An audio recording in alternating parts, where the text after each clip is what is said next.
Quiero leer el libro de Lucas, capítulo 23, versículo 46. Y el tema que quiero tocar en esta oportunidad es: la sangre de Cristo te introduce al reino. La sangre de Cristo te introduce al reino. Lucas 23, 46. Dice la Biblia: entonces Jesús, clamando a gran voz, dijo: Padre, en tus manos encomiendo mi espíritu. Y habiendo dicho eso, expiró, murió. La obra de la cruz fue un acontecimiento que marcó un antes y un después en la historia de la humanidad. Por eso creo que no debemos de tomarlo tan a la ligera, sino más bien entender que fue un magno evento que aconteció hace un poco más de 2000 años. No debemos de ser superficiales en tratar de conocer la obra de la cruz, sino más bien profundizar, ahondar, escudriñar, porque cada vez que usted escudriña la palabra de Dios, la verdad te libera. Por eso dice la Biblia: y conoceréis la verdad, y la verdad os hará libres. Por eso, referente a la obra de Cristo y lo que iba a acontecer, lo vemos descrito desde el libro de Génesis, en el capítulo 3, donde se habla de que la mujer iba a pisotear a la serpiente en la cabeza, el linaje de la mujer, hasta el libro de Apocalipsis, donde encontramos en cada uno de los 66 libros de la Biblia revelación de Jesucristo y de la obra de Él. ¿Y por qué era necesario que Cristo muriera de esa manera? Ahora, ¿por qué Cristo tuvo que morir por nosotros? En el libro de Hebreos, capítulo 9, versículo 22, dice la palabra que sin derramamiento de sangre no se hace remisión. Y quiero ahondar en este versículo: sin derramamiento de sangre no se hace remisión. La primera parte especifica y dice: sin derramamiento de sangre. Algunos dicen que los cristianos tenemos una religión sangrienta. Y es cierto, en el momento en que Cristo muere por nosotros en la cruz del Calvario. En el Imperio Romano había estipulado una muerte para las personas más malas, para los delincuentes que la sociedad no quería.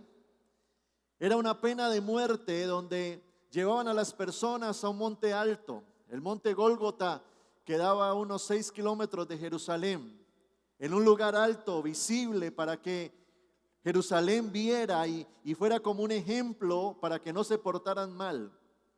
Los desnudaban, los crucificaban y básicamente esperaban a que se desangraran, murieran. Y esa fue la forma en que Cristo murió por nosotros. El libro de Isaías, capítulo 53, verso 7, dice la palabra: angustiado él y afligido, no abrió su boca, como cordero fue llevado al matadero. Ahora, ¿por qué tenía que suceder de esa forma? ¿Por qué tenía que haber derramamiento de sangre? ¿Por qué tenía que haber muerte? El libro de Romanos 6:23 lo dice: porque la paga del pecado es muerte. Y aunque Jesucristo nunca murió, Él tomó el pecado de la humanidad, muriendo así por los pecadores. Jesús personificó el pecado, fue a la cruz del Calvario. Seguramente si hubiésemos visto a Jesús muriendo en la cruz del Calvario, no hubiéramos visto a un hombre sino un monstruo. Dice la Biblia que su rostro fue desfigurado, que no había apariencia de Dios en él. Yo no sé si usted se ha encontrado una persona, quizás después de un accidente, muriendo en el piso. Yo creo que una de las cosas que nunca sería yo es médico, porque yo le huyo a la sangre.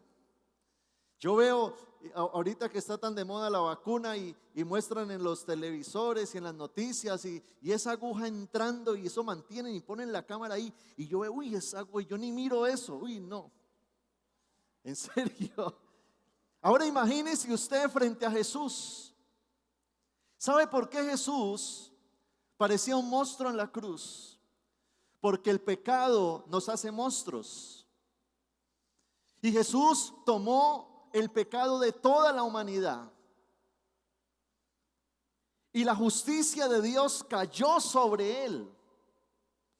Toda la ira de Dios. Dios estaba bravo por el pecado del hombre, por la aberración del hombre, por la inmoralidad del hombre, por lo blasfemo del hombre. Y ahí Cristo llevó todo nuestro pecado. Y al derramar su sangre, estaba entregando su vida. Levítico 17:11 dice la palabra: porque la vida de la carne en la sangre está. Es decir, la sangre es la que produce vida. Entonces Cristo, para morir, entregó su sangre. Y allí es donde debemos de entender que no era Cristo quien debía estar en ese lugar, sino tú y yo por nuestro pecado. Eso significa que en el momento en que el hombre pecó, estaba destinado a la muerte. El pecado trae muerte, una muerte espiritual, condenación, maldición, perdición, un destino en el infierno, porque el infierno es el lugar para los rebeldes.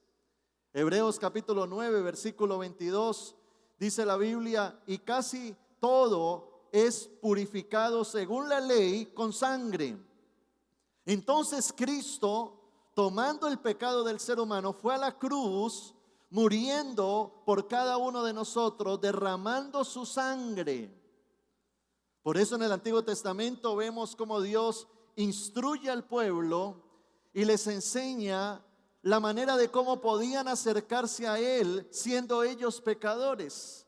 Y les dice: van a ustedes tomar becerros, corderos todos los días.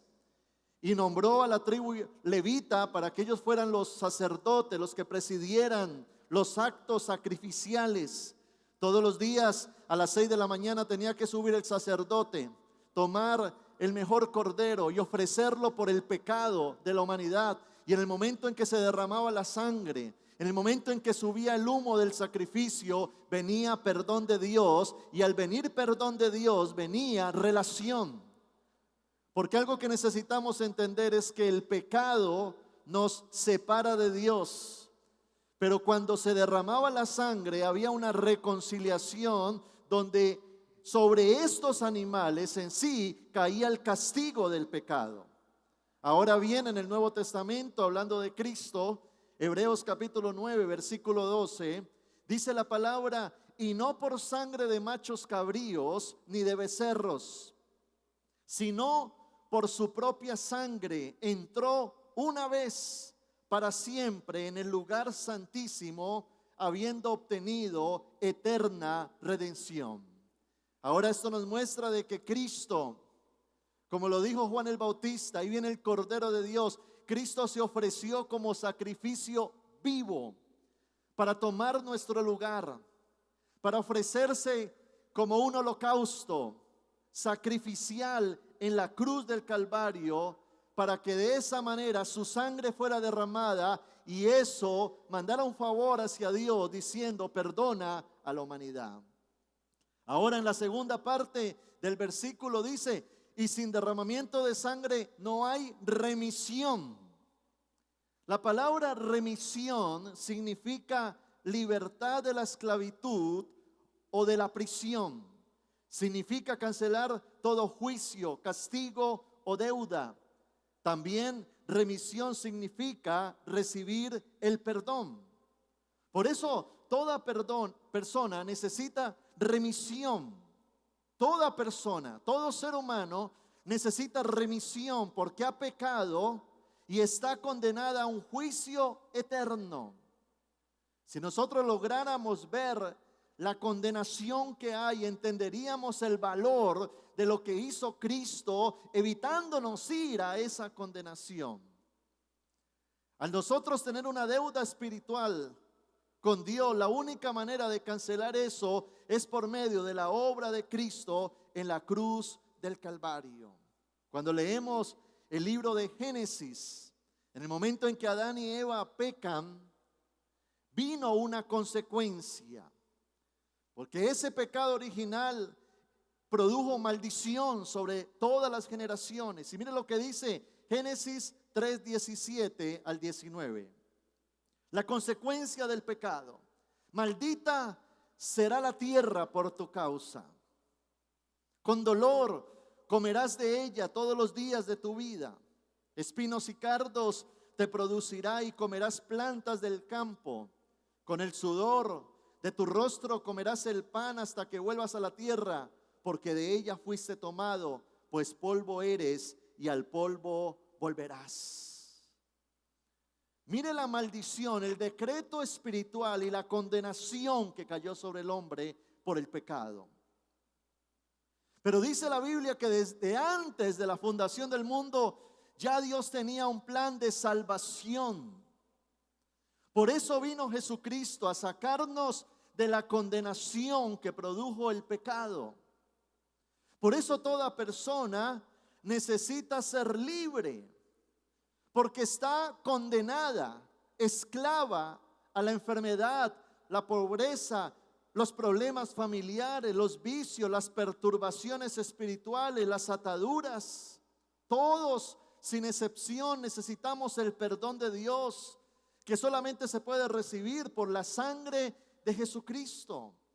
El apóstol Pablo lo expresa en su carta a los Romanos, en el libro de Romanos 5, verso 12.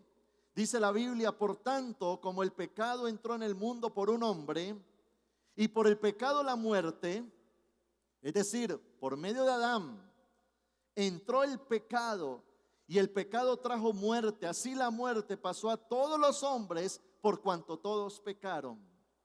Ahí vemos la naturaleza del pecado. Ahora Jesús, al morir en la cruz, llevó a la cruz al primer Adán. De hecho, la palabra Adán en el hebreo es la palabra humanidad.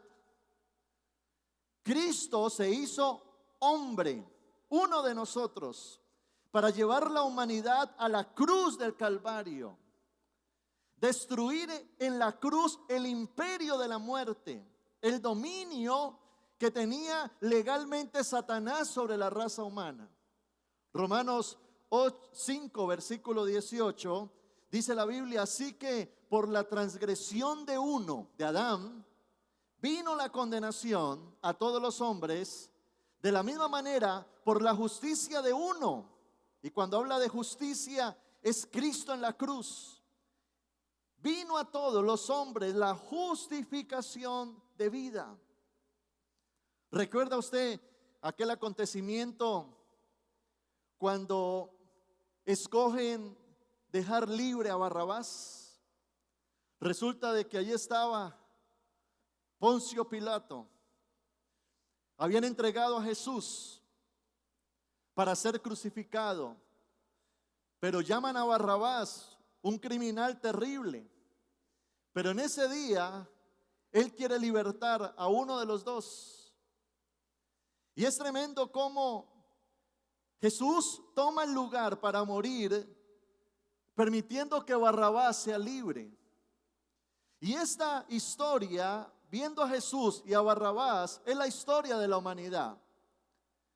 Cristo, siendo puro, sin pecado y sin defecto, decidió ir a la cruz para que Barrabás, que simboliza la humanidad caída, pecadora y alejada de Dios, fuera libre. Esa fue la obra de Cristo en la cruz del Calvario. Él se hizo pecado, tomando nuestro pecado, decidió ir a la cruz del Calvario para derramar su sangre preciosa y así traer libertad para usted y para mí, una libertad preciosa en el nombre de Jesús. No era Cristo quien tenía que estar allá, era Barrabás, era el hombre pecador. Pero cuando Cristo muere en la cruz del Calvario, está tomando nuestra antigua naturaleza de pecado. Por eso ya Satanás no tiene derecho legal sobre nosotros, porque ya la deuda fue saldada. Romanos capítulo 6, verso 6, Pablo dice: sabiendo esto, que nuestro viejo hombre fue crucificado juntamente con él, para que el cuerpo del pecado sea destruido, a fin de que no sirvamos más al pecado. Ya la ley del pecado no actúa en aquella persona que ha sido redimida por la sangre de Cristo. Entonces, al morir Cristo en la cruz del Calvario, destruyó el imperio de la muerte, el poder de Satanás sobre nosotros, y le quitó a Satanás todo derecho legal que tenía sobre nosotros. El apóstol Pablo en Gálatas 2:20 lo dice así: con Cristo estoy juntamente crucificado, ya no vivo yo, mas Cristo vive en mí. ¿Qué tenemos que decir nosotros frente a este mundo, aún al mismo Satanás, de nuestra antigua naturaleza? No sé dónde usted nació, lo que usted vivió, no conozco su niñez, no conozco su adolescencia, mucho menos sus pecados, mucho menos sus errores, como todos los hemos tenido.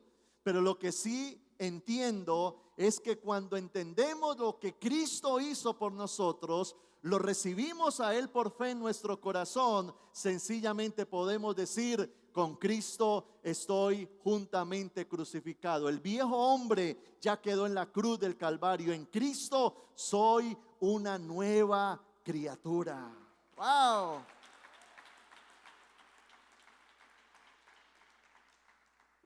¿Quién es el diablo para sacarme mi pasado? Si el diablo es un perdedor.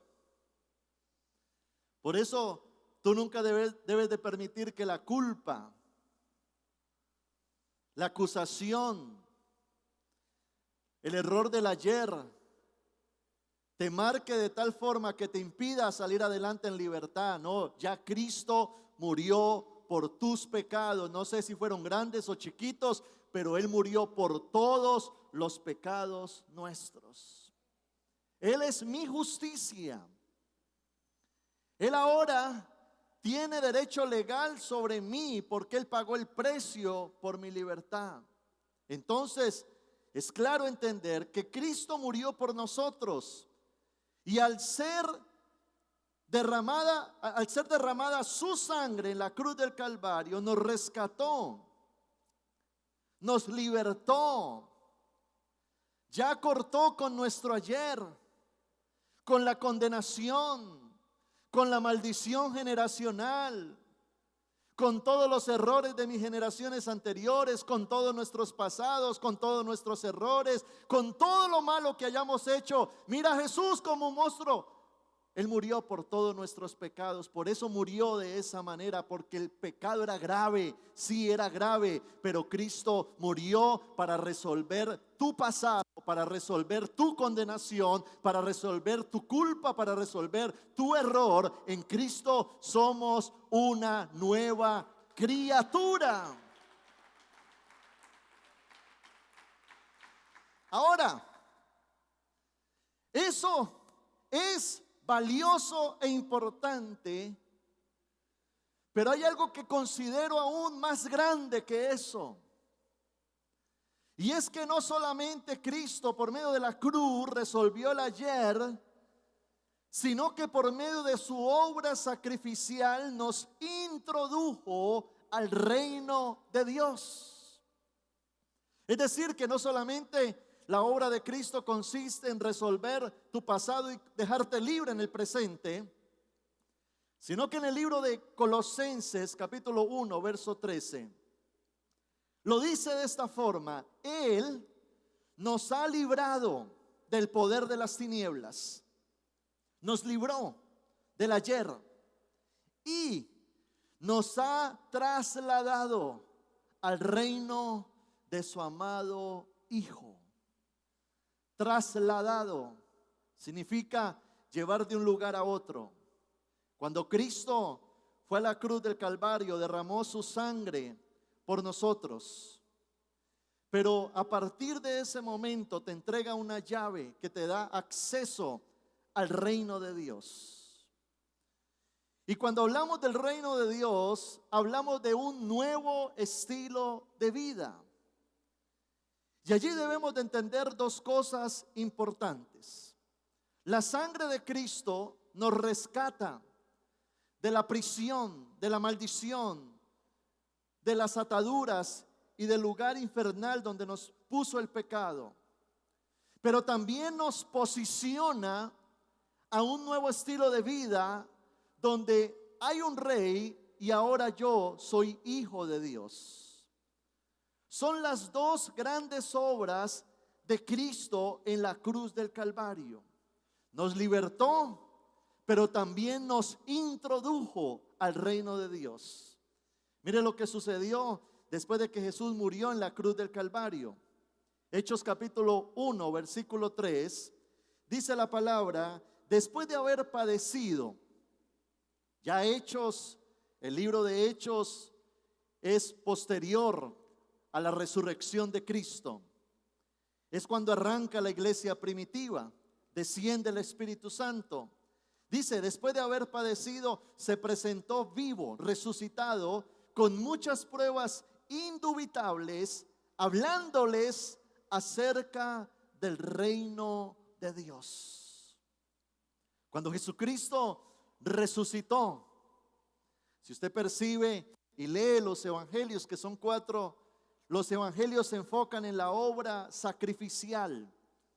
Jesús profetiza que va a morir, que va a resucitar, porque Jesús vino a perdonar nuestro pecado, vino a resolver nuestro ayer. Pero en el libro de Hechos ya no habla de la obra de la cruz, sino que habla del reino de Dios. Y los encierra, dice la palabra, que por muchos días hablarles acerca del reino de Dios. Yo no me imagino, o yo me trato de imaginar ese seminario intensivo a puerta cerrada por más de 40 días hablándoles del reino. Ya no era la cruz, ya no era el sacrificio, ya no era ver un hombre muriendo, desangrándose en la cruz, sino ahora viendo al Rey, al soberano Dios, y hablándoles del reino de Dios. Y esto marca un principio para usted y para mí. Una cosa es resolver mi ayer, pero otra cosa es vivir mi mañana. Mi ayer quedó resuelto en la cruz del Calvario, pero ahora usted y yo debemos de entrar a tener vidas de reino, de acuerdo al plan de Dios. ¿Qué es el reino de Dios? La palabra reino se relaciona con un gobierno regido por un rey. Es decir, que el reino de Dios es un gobierno especial donde Dios es rey y tiene soberanía sobre todas las cosas. Está establecido en el cielo y gobernará sobre la tierra. Hará que se efectúe la voluntad de Dios en la tierra como en el cielo. El término reino aparece más de 60 veces en el Nuevo Testamento. Y fue a lo que Jesús le dio énfasis. Usted no encuentra en los 4 evangelios hablando a Jesús de religión. Esa palabra no salió de su boca, pero sí por múltiples ocasiones habló del reino de Dios. Desde el inicio de su ministerio lo anunció. Mateo capítulo 3, versículo 2, dice Jesús: el reino de los cielos se ha acercado. Wow. Es decir, que hasta ese momento en la historia de la humanidad, el reino de Dios no había llegado a la tierra. Eso significa que usted y yo no debemos de esperar a morir para ir al cielo y vivir el reino de Dios, sino que el reino de Dios viene a la tierra por medio de Jesucristo y se establece en nuestro corazón para que usted y yo podamos ahora tener vidas de reino. Por eso no necesitamos una religión. Necesitamos el reino de Dios en nosotros. Note que Jesús en el libro de Hechos ya no habla de la cruz, sino del reino. Los evangelios hablan de la obra redentora, pero el Jesús resucitado habla del reino de Dios. Por eso se llama el evangelio, la buena nueva, la buena noticia. Muchas veces nos hemos quedado resolviendo nuestro pasado, no sabiendo los privilegios que Dios nos puede dar en el mañana. Mire lo que la Biblia ahora dice respecto a lo que significa una vida de reino. Romanos capítulo 14, verso 17 y Primera de Corintios 4:20. Esos dos versículos muestran qué es el reino de Dios. Romanos 14, 17 dice la palabra: porque el reino de Dios no es comida ni bebida, sino justicia, paz y gozo en el Espíritu Santo. Ahora Primera de Corintios 4:20 dice: pues el reino de Dios no consiste en palabras, sino en poder. Ahora miremos cómo Dios aclara que el reino de Dios no es comida ni bebida, es decir, no es algo material o físico, sino más bien es algo espiritual. Dice la palabra que para entrar en lo espiritual usted debe de ser espiritual, y para usted entrar en el reino de Dios entonces debe de tener al Espíritu Santo en su vida. También eso quiere decir que el reino no consiste en alcanzar cosas materiales para lo que todo el mundo se levanta cada día. Todo el mundo vive en el corre-corre para sostenerse, para pagar la renta, para comprar esto, para alcanzar tal logro y lo que el mundo llama éxito según sus estándares. El reino de Dios no consiste en preocuparse por lo natural y por lo material, sino que su mayor preocupación es agradar al Rey y que Él se haga cargo de nosotros. Ahora en estos versículos que acabamos de leer, Pablo expresa 4 cosas que produce una vida de reino. Primero, justicia. Y la justicia tiene que ver con 2 cosas. Primero, libertad. Porque ya fuimos justificados por la sangre de Jesucristo en la cruz del Calvario. Ahora puedo yo tener relación con el Padre, porque he sido limpiado de mi pecado. Y eso me da una posición de hijo, un hijo con dignidad, valor e identidad. Entonces, ahora por medio de la justicia de Cristo, soy libre de la condenación y ahora soy digno para acercarme a Dios. Pero también el término justicia tiene que ver con poner orden. Y eso nos habla de la transformación de Dios en nosotros. Una vida de reino es una vida donde el Espíritu Santo obra en la persona de una manera regenerativa. Es decir, Dios comienza a transformarnos para que cada día nos parezcamos más a Jesucristo. Y en ese proceso de transformación somos santificados. Y nos comenzamos a dar cuenta que aquello que quizás no considerábamos malo antes, el pecado que acontecía antes, ahora comenzamos a despreciarlo.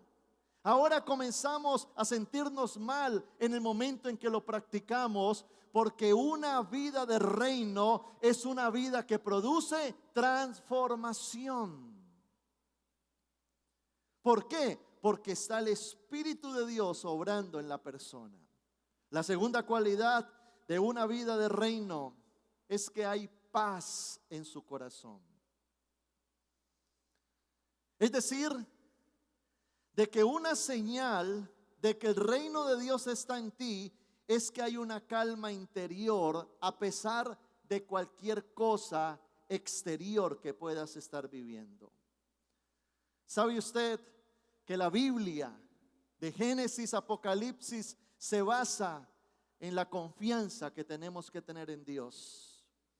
Y aunque vengan situaciones difíciles, entendemos que Dios está en control, porque ahora hago parte del reino donde Él es rey, donde Él está en control. Una vida de reino no se altera frente a la mala noticia. No cae a ser dominado por sus emociones, porque Dios está en control de su vida. Por eso dice la palabra que Dios nos da una paz que sobrepasa todo entendimiento. La paz no consiste en ausencia de problemas. De hecho, Jesucristo nos advirtió, nos dijo: en el mundo van a tener aflicciones. Sí, mire todo lo que está ocurriendo a nuestro alrededor, las malas noticias, la ola invernal, esta pandemia, la crisis económica, todo lo que pasa a nuestro alrededor. Pero cuando el reino de Dios está establecido en tu vida, tú estás en calma. ¿Sabes por qué estás en calma? Porque el reino de Dios tiene un rey y Él está sentado en el trono. Él sigue gobernando, Él sigue en control, Él tiene la solución a todas las cosas. Por eso es permitir a Dios ser rey, entregarle a Él todo y confiar para que Él gobierne nuestras vidas. Lo tercero que produce la vida de reino es gozo. Y el gozo es algo que sale de adentro hacia afuera. Es un sentimiento de complacencia, pero también de contentamiento. Es una alegría interior. Es un gozo que nace en mi corazón. No es algo fingido. No es una risa que sale por un chiste. No es algo producido de afuera hacia adentro, sino que es un gozo que nos hace despertar de buena cara, tener buenos gestos. Por eso una persona espiritual, una persona que permite a Dios ser rey, una persona que vive la experiencia del Espíritu Santo, se vuelve bonita. Mira que está a su lado y verá. Sí, ¿sabe por qué? ¿Sabe por qué pasa eso? Porque por supuesto ya no estamos amargados, ya no estamos abrumados, preocupados, estresados, ya no estamos endemoniados, ya no estamos oprimidos, ya no estamos frustrados, ya no estamos resignados, ya no tenemos odio en nuestro corazón, y el gozo del Señor se convierte en una fortaleza en nuestras vidas.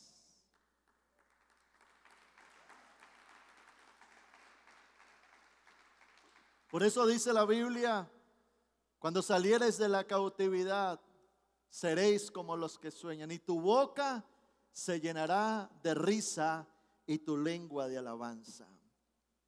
Y sin importar lo que usted pueda estar viviendo, sabes de que Dios está en control. Esa paz genera confianza, y la confianza genera gozo. Y en medio de la aflicción entendemos de que Dios está en control. Y Dios cambia nuestro lamento en baile. Y lo cuarto que produce una vida de reino es poder. Diga conmigo: poder. ¿Sabes por qué? Porque ahora tenemos el respaldo de Dios. Cuando eres hijo de Dios, eres un portador de su presencia. Mire lo que pasa en el libro de los evangelios. Donde está Jesús hay milagros. ¿Usted lee eso en la Biblia?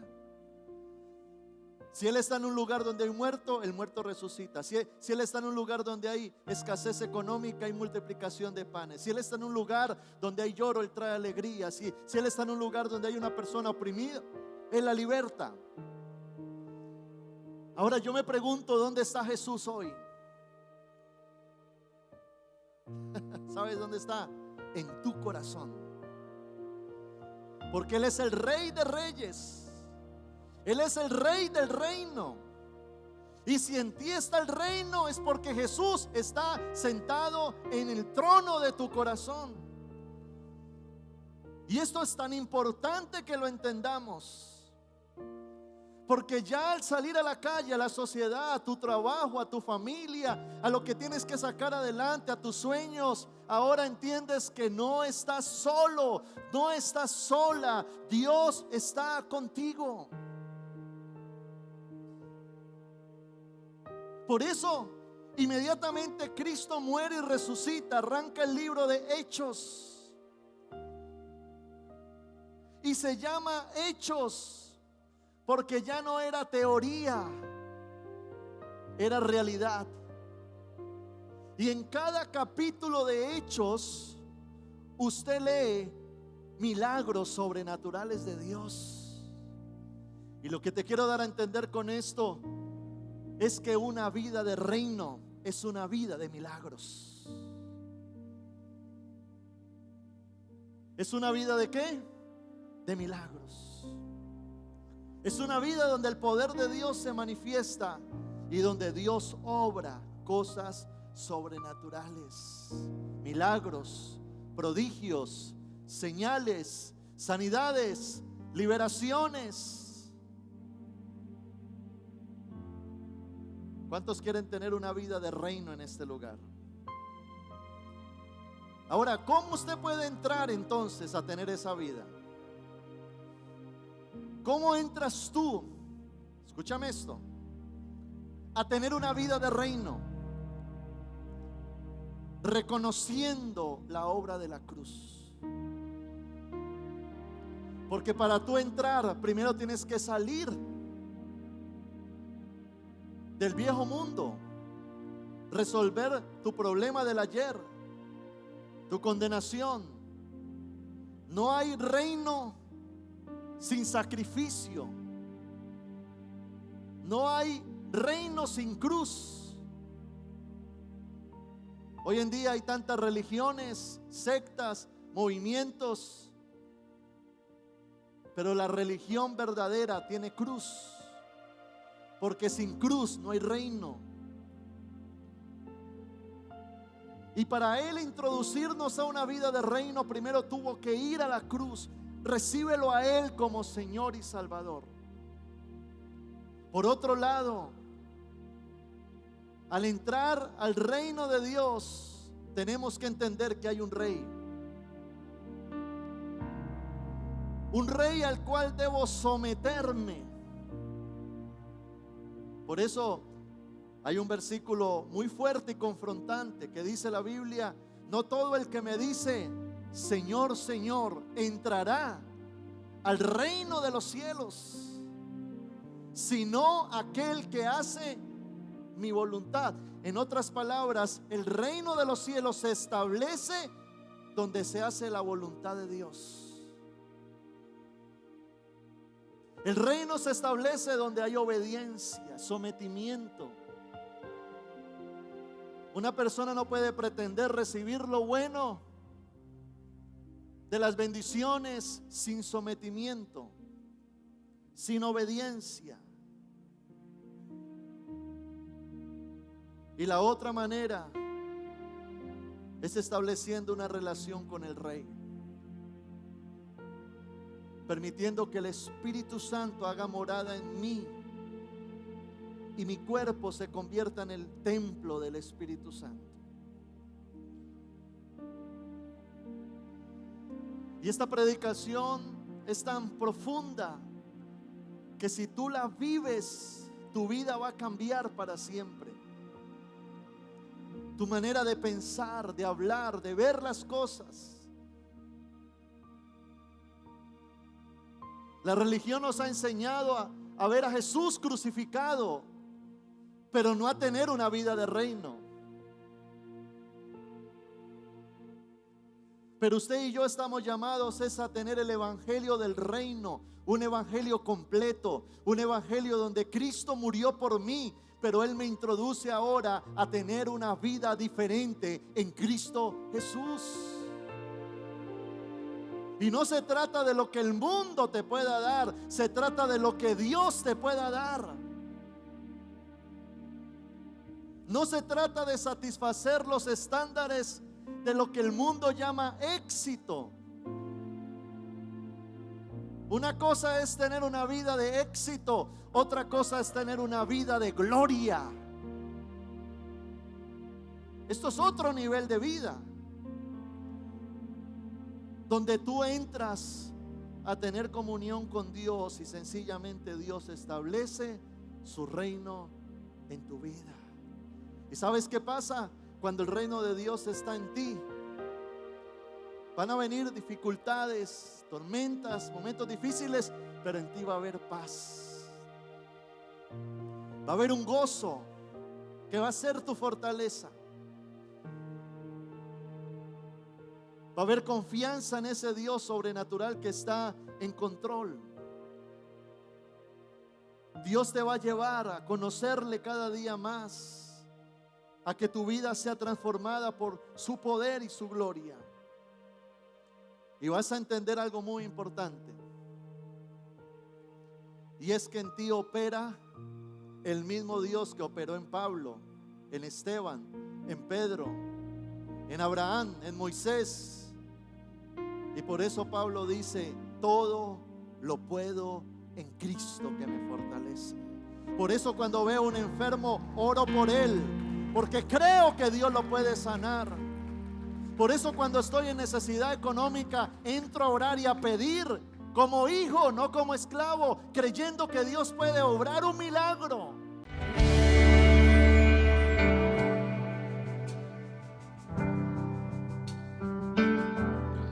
Hola, soy el pastor Samuel Díaz y me alegra grandemente que hayas recibido esta palabra de edificación para tu vida. Si quieres continuar recibiendo estas predicaciones, puedes suscribirte a nuestro canal en YouTube. Allí dale la campanita para notificaciones, así te vamos a anunciar nuevas enseñanzas que van a edificar muchísimo tu vida. Y síguenos en nuestra página web www.samueldiaz.com.co. Dios te bendiga.